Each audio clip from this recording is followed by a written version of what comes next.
Hi, welcome to another video, and SMS have dropped today developers blog 3 for Project Cars 3, which covers upgrades. So this is quite an interesting and, in my view, positive blog, which is good given the negative ones that we've had, or rather the negative response to the ones that we've had. And I don't want to dwell on that subject's already been done to death in my opinion. So this one talks about upgrades, and one of the main focuses around it is that they want to keep upgrades realistic and base them around real upgrades and real upgrade paths for cars, which is good. It talks about them working with the underlying physics and how they work with the underlying physics, which again is a positive, because you don't want anything that basically just ups power, lowers weight, and that's it. That's a very simplistic approach, and it's not particularly realistic, and it ends up with very unbalanced cars. It doesn't give a definitive list of what upgrades are covered, but ones which are mentioned within it are engine upgrades, and specifically mentioned turbos and fuel injections. One nice thing about turbos that's mentioned is that if you just whack bigger turbos on there, you're also going to suffer the downside, so turbo lag's going to increase, and that is one of the areas that the Project Car series has done well in the past, is modelling turbo lag. Weight reductions covered, tyres are covered, suspensions covered and mentioned in there. Now, not specifically mentioned as an upgrade, but when they're talking about the Koenigsegg Jesko, they do mention fuel. So I don't know if we're going to have the option for different fuel types, or whether that's just limited to the Jesko, but that would be an interesting one if we had different types of fuel available as upgrade parts. That I would like to see. I think that would be a first.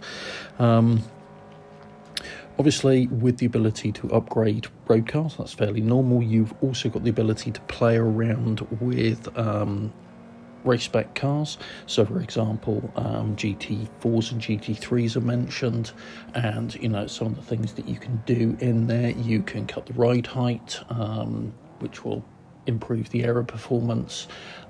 You can remove the restrictors from the engine, which will give you, depending on the car in question, a potentially massive increase in engine power, and a lot of them also carry ballast as well, so you can remove the ballast. So you can play around with the race cars in a similar way. Don't know whether it's as much or as less or as the same as you can with the road cars in there, but it's nice to see that come into play. Now, obviously, once you start playing around with upgrades, that starts moving cars around in car classes, and this is where they go into a little more detail about what they call their performance index rating, or PIR rating for each of the cars, and they talk about what that covers. So what we now know it covers at least is circuit balance, so it looks to balance it across different circuit types. Because what will work well at Monaco will be completely different to what will work well at Monza, for example, so trying to balance between extremes like that. Tyres, which is an important one. One of the issues with the performance ratings and classes in Gran Turismo Sport is the fact that it doesn't include tyres, and that's a big miss in my opinion. Talks about usable power, and the reason why it mentions usable power is, if you try throwing 1,000 brake horsepower, just being silly there, through a front wheel drive car, you're going to burn it all away, you're going to spin it all away. So it talks about usable power based around that. And it talks about centre of gravity, height, weight distribution, and drive type in there. Now, the PIR rating is, to my mind, the key to this being workable, and it's a difficult one. I mean, if we look at Forza Motorsport and Gran Turismo as two series, they've been doing this for many versions of the game, and arguably, although they've got close, they've never nailed it 100%.